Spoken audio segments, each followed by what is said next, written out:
Justin, look at that name that you got at birth, man. You had to live up to that name, didn't you? I'm grateful the movies don't suck. I can tell you that. But yeah, you know what? Down and Back plays out like a movie because you've got the drama, you've got the conflict, you've got the victory, you've got the changes and the challenges. Yeah, I guess it kind of does. That's, I set out initially, I wanted to tell a lot of stories about, not just tell stories, but discuss hockey cultural touch points, and whether that be partying or concussions or, doctors or training, whatever. I wanted to hit on it all. For me to do that, it made sense to use my own chronology, kind of go through my own timeline. And with that, there has been that sort of, down and back element where, my dad was a great success as a player, and in his post career, I ended up at rehab 3 times. I ended up there myself. Things were great, things were rough. And then I like to think we're at a point that is a happy ending. Our relationship is really good. He's sober, I'm sober. We have found our way through some tough times. So there is a bit of a natural movie plot to some of it. I just need don't need the credits to cut right now. I'm hoping we got a little bit more runtime. Well, I'm glad that you're being very transparent in this book, because there's a lot of people like myself that didn't get to have that moment with our fathers. My father was very PTSD, and we didn't even know what that was because he was in World War II. So therefore, he was an angry man. I wish I could have had that relationship with him like you've got. Yeah, that's interesting. That's actually a really common thing. People who've read this book have connected with different elements of it. Mm-hmm. Some people are like the hockey side. Some people either they struggle with alcohol themselves, but more commonly, it seems to be they have someone alcoholic in their lives. They're not just alcoholic, someone who's, got some issue. You mentioned PTSD. I mentioned with my dad, concussions and CTE. Yes. Where he's just not able to make the same decisions. And he would tell you this too, that he's not able to use the same level of processing as he used to be able to. And so part of that book, and the last chapter of it here is like, okay, how do we deal with these people in our lives that we love and we want to have relationships with, but there is some sort of barrier to seemingly the relationship's never going to be exactly what we want it to be, and accepting that person and their shortcomings and trying to find our way to a better place with them. I'm not going to say it's perfect every day, with my dad, but it's certainly better than it was when we were both, in and out of the bars. That's for sure. And it built the story, and that's one thing that I like about, because I'm a daily writer, and I love the way that life happens, because it's just part of the story. It becomes the book, the pages, and as you give this book forward to now your fans as well as readers and hockey fans, I mean, you're giving something to us out here that we can physically hold on to. A lot of people don't get that opportunity. Yeah, no, and that's been the best part of this is that connection with people. I felt for a long time, that I was kind of hiding in plain sight. Okay. And I literally was at times, hiding alcohol and, wanting my wife to go to bed early so I could just pull straight from a bottle of vodka and kind of get to, what I was trying to do. So, this to me was about establishing connections with people and just kind of like, I think, I don't know if you mentioned it here, but some people have said stuff like, it's cool that you've kind of put yourself out here like this, but I can't tell you how much easier it is to be out there as yourself rather than someone who you aren't really, and you're hiding your real feelings and wants and desires and all that. And, for me, it's allowed me to feel freer. I no longer feel trapped by who I was, where I was, and how I was living. And so this to me is kind of a no-brainer to give myself that freedom to be myself again. Oh my God, you bring up the word trap. So many people, it's like, who am I? Why am I? Where am I? What is my purpose? And so did it help you release that giant wall that was constantly in front of you? Yeah, man, I just feel like, here's a good example. My wife and I lived in Phoenix for 3 years, and we never went to the Grand Canyon. We never visited Vegas. I know. We never did these things because it was a day trip where I was not going to get to drink. Like there was I wasn't going to be able to get to my local bar. I wasn't going to be able to do the things I wanted to do. So I was confined to this life that kept me able to drink. So I turned down, vacations and trips. I turned down a second visit to an NHL camp at one point because I had been drinking so much that summer and didn't think I was going to represent myself well. Like, I just had made my world so small because of my tie to alcohol. And so since then, in the 4 years since, I've been to Italy. I've been, we had a second child. We traveled to New York with our family and Kelowna with my family. And we do things now that we never did before because my world has opened up since I stopped drinking. This book is going to be one of those things that people, guys as well as women, are going to hide underneath their pillow, because what's going to happen is that they're going to secretly read it. And the reason why is because they can relate with it, the things that you bring up in it. Yeah, I hope so. That's the thing. And I've heard from these people who have shared those sort of sentiments that, the one that, makes me most interested is the people who are still drinking, who aren't sure if they're alcoholic, but right. know that they're not living a healthy consumption lifestyle, where they say, I don't know if I need help, and it's not, they're not asking me. I'm not able to make that decision for them. But I think the second you're having real conversation with yourself about you're concerned with your own intake, it's worth having a check if you can do anything about it. I had a couple people while I was drinking. I had my brother-in-law, I had an uncle, and I had my mom, all at separate points say, we're worried about your intake. And I'd say, well, you only see me when we're on vacation or when we're partying, or I still have my job, I still have my wife. But they, when they expressed those concerns and said, why don't you just see if you can not drink for a month? I was never willing to try. Right. I wasn't able to. So I think if you're having those conversations with yourself, a good place to start is just checking. Are you able to do anything about it if you want to? Let me ask you a question about masking the pain. Was playing sports part of that mask? I don't know. Part of it might be if the pain is, seeking out your father's affection and approval. Yeah. That, that's probably part of it, right? Like I certainly wanted him to be impressed with my path and what I had done within hockey and within media and all that stuff. So that was an element of it.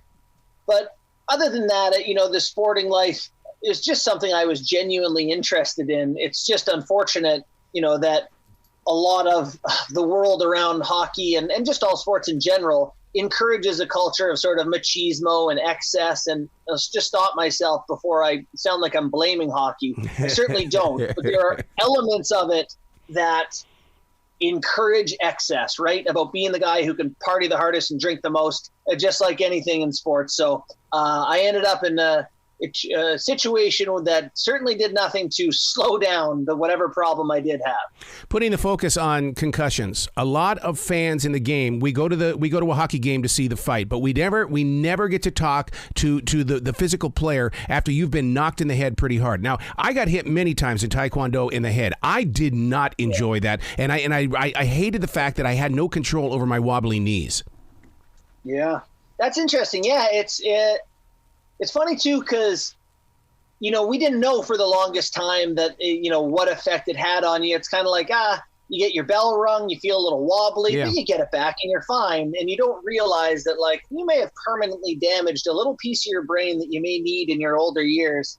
So obviously the seriousness of it looks different now than it used to. My dad will tell you that he's got CT, as I mentioned. And, I have no doubt that that's correct. It's just, now with the education for players, it's a matter of making that choice and saying, this is a real risk. And is it one you want to accept or is it not? I think the game is going in a good direction. We see less fighting than there used to be. There's far less headshots, less suspensions because of it.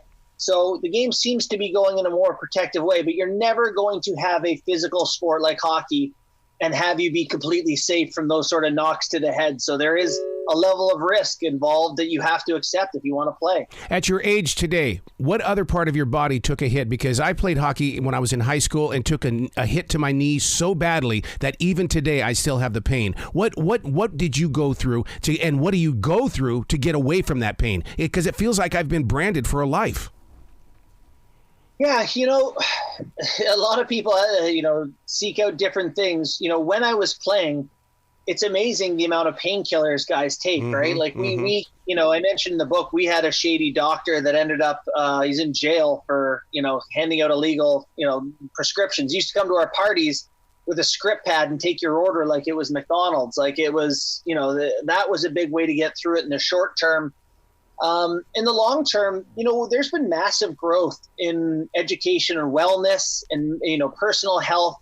And it's funny, you see a lot of men now, a lot of former athletes, doing yoga, stretching, sauna, massage, finding ways, more natural ways to heal yourself. Because when if you try drinking and drugs, it's temporary masks that exacerbates other problems. It's not helping you in the big picture. And so there really has to be conscious effort to get well on a more healthy, the word that I hate to say, but holistic way of dealing with the body. To go from the ice to the storyteller, do the two personalities, have they met for coffee or sweet tea or anything, just to sit there and say, okay, here's what's going on, here's what went on?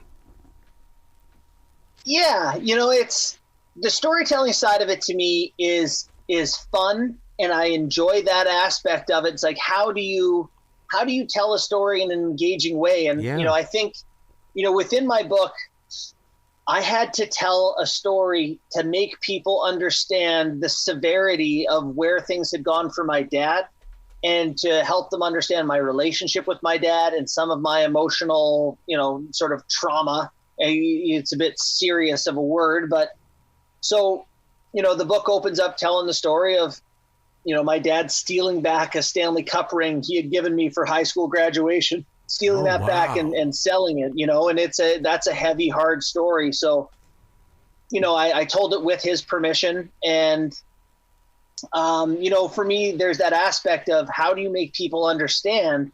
And that's the storytelling aspect of it, is that a lot of people in journalism school will tell you, show, don't tell. You don't say, I felt bad. You say, here's a story. You can imagine how that made me feel. And so that's, picking the right stories is a big element of how to write the book. Yeah, because in radio, it's share a story, don't talk at them, talk with them.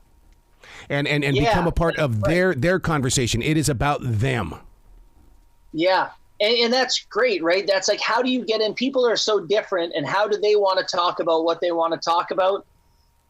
For me, it's funny because when you write the book, you're like, how do I have the conversation I want to have? How do I want it to sound? And until you really sit down with a blinking cursor on a blank page and think about how do I want to tell this story, it's not that easy. And so, it is a process, and that was a unique one for me that I'm glad to have had. And, the book took a different shape than I maybe initially envisioned that it would, but I'm happy with the shape that it ended up taking in the end. To make it so one-on-one and so personal, if you were to step inside this studio in my writing place, I'm always surrounded by pictures of people that I know, and I feel like I'm sharing the story with them, hoping that the reader or the receiver can feel that as well. Did you have pictures in front of you? The pictures I have around me are family. Yes. The only people I really feel that I owed anything to are the people who have been there for me and been a part of my life. Like my mom is, if you read the book, you recognize, what a gigantic figure she is in my life. Raising, as a single mother, raising disabled son, and, my own career going all over the world. My wife, who, kept working and watched our 2.5-year-old while I went away for a month to go to rehab. And, my brother, who I mentioned, is in a wheelchair and, has been my biggest supporter. These are the people that, like, when I write the book and it comes out, if it sold 30 copies and my family liked it, I could have lived with that. So, those are the people the book is to and for. And, it seems to be able to connect with other people is really just gravy on the purpose of the story. You've got a genre here that you're creating, a world of your own, in the way that it's like, okay, I don't want you to stop at just this book down and back. I want you, my heart is going, tell me the story about the curlers. Tell me the story about other sports and what they went through their struggles, through their down and backs. Because, it's like, this is the kind of stuff that people really get drawn into. Yeah, well, and that's so what makes it so useful to me as a book is like, you don't have to be a hockey person to be like, oh, I know what that is. I feel that, I've been through that. And as you mentioned, like it's in all walks of life. And that's one of my fears when the book came out was that people in the hockey community would think I was sitting there going, well, hockey did this. Like hockey, made me an alcoholic, or, like I resent the sport. The hockey's given me everything. It's given my dad his life, and it's given me my life. And, I love the game a great deal. And there are, lawyers and accountants and iron workers and whatever walk of life, alcoholism is a part of it. So I agree with you that it's interesting to think about, how it has affected these different walks of life. And so, yeah, I think that's one reason the book is able to kind of stretch outside of just the, hockey subculture, because it is relatable, I think, to a wider audience. I got to ask you a really deep question. How did you handle Tuesday night beer night at the arena, and where college students would come and stack the cups right there on the wall? I mean, for what you were craving in your life, that had to have driven you insane.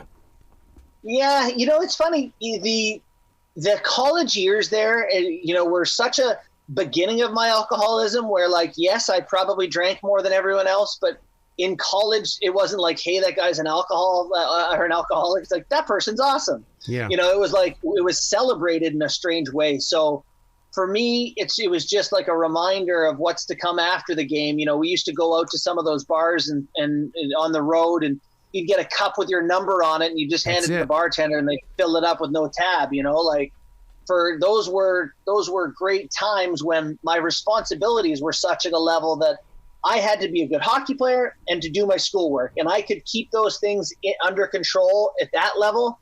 It was when I was like 10 years later, and it's not cool to be funneling beers, and you got a kid and you got a job and you got to be up and all that, where it's like, if you're not able to keep up those things, that's when it really, you go, like this thing's gotten away from me. You said something very interesting. That was awesome. That means that you've accepted what you used to be and you're living in the presence of now. What was that journey like? Yeah, I guess that's a good way of looking at it in terms of the way we use language. I think when you first come out of treatment, you're not sure if you're going to be able to do it. And so the only way to get over things is to be exposed to them for the first time. And so the first time you're sober, having Christmas and going to Christmas parties and all that, and getting through it, and going to St. Patty's Day and Super Bowl parties and all these different things that if you want to live life, you cannot avoid, particularly as a sports guy. And as you get through them, each time it builds confidence that you can handle it. And so, I feel like I've been through them all 4 times. I'm 4 years sober. I know that I can handle it.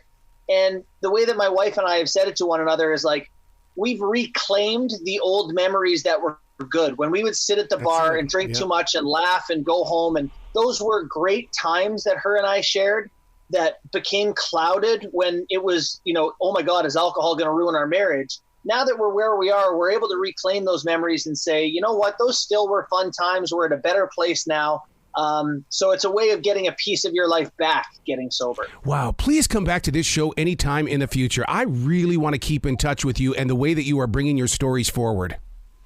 Thanks so much, man. I really appreciate it. Thanks so much for giving me the time today. You bet. You be brilliant today, okay? All right. You too, man. Thanks.